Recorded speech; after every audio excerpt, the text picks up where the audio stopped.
देर रात जब देश सो रहा था तब रूस का एक जहाज भारत में उतरा। युद्ध को 1 साल पूरे होते ही रूस भारत पहुंचा है। इस जहाज में रूस के विदेश मंत्री सरगेई लावरोव थे।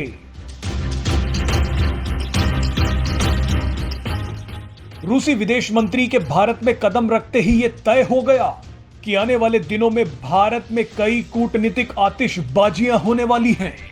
G20 सम्मेलन की पहली बड़ी बैठक के लिए बड़े बड़े देशों के विदेश मंत्री भारत पहुंच रहे हैं। इस बैठक से पहले कई ऐसे ऐलान हुए हैं जो आपको हैरान कर देंगे। विदेश मंत्रियों की बैठक से पहले चीन और जापान के ऐलान से भी माहौल गर्मा गया है। आने वाले कुछ दिन भारत के साथ साथ दुनिया के लिए बेहद महत्वपूर्ण होने वाले हैं, क्योंकि ये भारत के लिए एक बड़ी कूटनीतिक परीक्षा होने वाली है। आपको बता दें कि 1 और 2 मार्च को भारत में G20 देशों के विदेश मंत्रियों की बैठक हो रही है। इस बैठक में कई पश्चिमी देश रूस का इंतजार कर रहे हैं ताकि वो उस पर हमला कर सकें, और इसी बैठक में अमेरिका और चीन भी आमने सामने होंगे, जो जासूसी गुब्बारे को लेकर एक दूसरे से भिड़ चुके हैं। इस वीडियो में आपको बताएंगे कि एक दूसरे से लड़ रहे इन देशों को भारत एक मंच पर रखकर कैसे G20 सम्मेलन को सफल बनाएगा। आपको बता दें कि G20 देशों के विदेश मंत्रियों की यह बैठक तय कर देगी कि इन सभी देशों के राष्ट्राध्यक्षों की बातचीत का एजेंडा क्या होने वाला है, क्योंकि विदेश मंत्रियों की बैठक के बाद इन सभी देशों के प्रधानमंत्री और राष्ट्रपति एक दूसरे से मिलेंगे।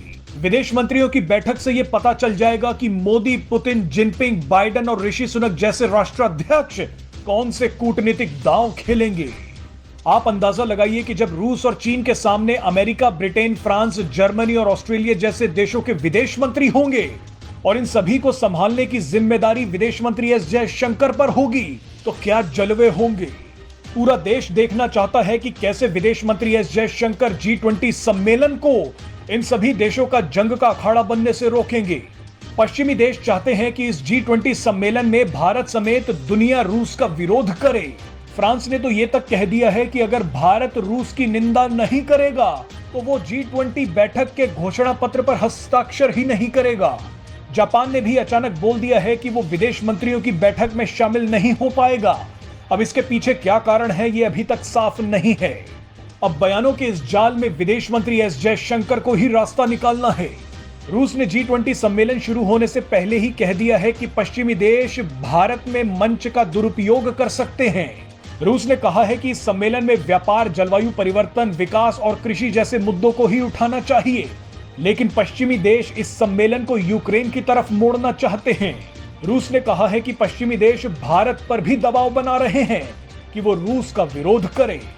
वैसे आपको बता दें कि भारत में हो रहे G20 सम्मेलन में रूस और यूक्रेन युद्ध के अलावा अमेरिका और चीन का विवाद भी हावी हो सकता है। चीन और अमेरिका के रिश्ते भी एक खतरनाक मोड़ पर